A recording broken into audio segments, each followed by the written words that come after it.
Quoi intéressez-vous ?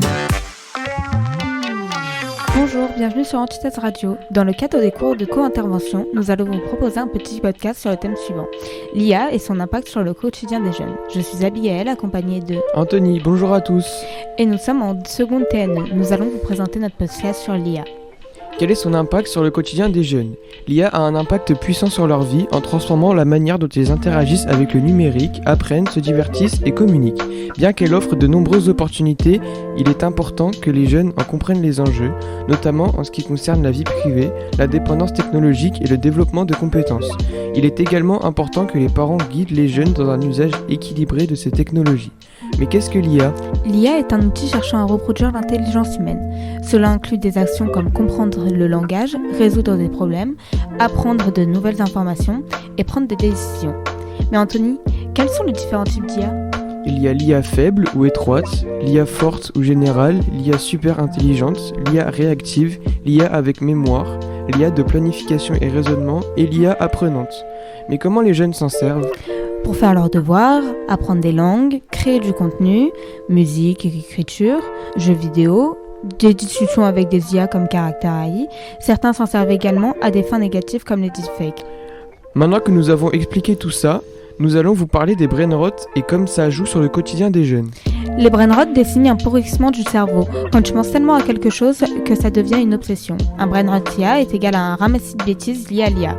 Un brain-rot IA, c'est quand l'IA prend tellement de place dans ton cerveau que tu en parles et que tu y penses tout le temps comme tout ton cerveau. Il existe plusieurs formes de brain-rot IA. Le brain-rot de la fascination technologique.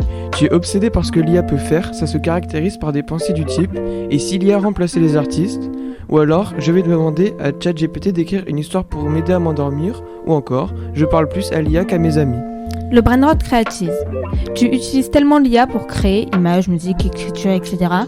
Il se caractérise par penser ou modifier ou créer quelque chose tout le temps. Comme « et si je créais en style My Hero Academia » ou alors « et si je crée une musique avec la voix de mon artiste favori ?» Le brain-rot shitpost IA. L'IA devient un mème en elle-même, on fait des blagues absurdes et amène à donner des générations d'images absurdes comme Donald Trump portant un drapeau LGBT. Le brain-rot existentiel, tu te mets à réfléchir de l'IA trop profondément pour avoir des pensées du type « et si elle devenait consciente ?» voire même « et si on était déjà dans une simulation générée par IA ?» En bref, un brain-rot c'est une obsession malsaine qui tourne autour de l'IA, que ce soit par admiration, peur, humour ou addiction.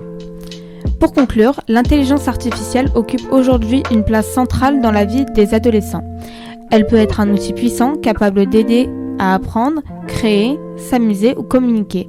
Mais elle peut aussi devenir envahissante, surtout lorsque les usages dévirent vers les brain-rot. Ces obsessions prennent trop de place dans le quotidien et l'influencent de manière à penser, d'agir ou même se percevoir. L'essentiel, c'est de garder un équilibre, profiter des atouts de l'IA sans se laisser dépasser, rester critique, garder du recul et préserver du temps pour des activités réelles, humaines et déconnectées. L'IA doit rester un outil au service des jeunes, pas une présence qui occupe tout leur esprit. Merci de nous avoir écoutés. Au revoir.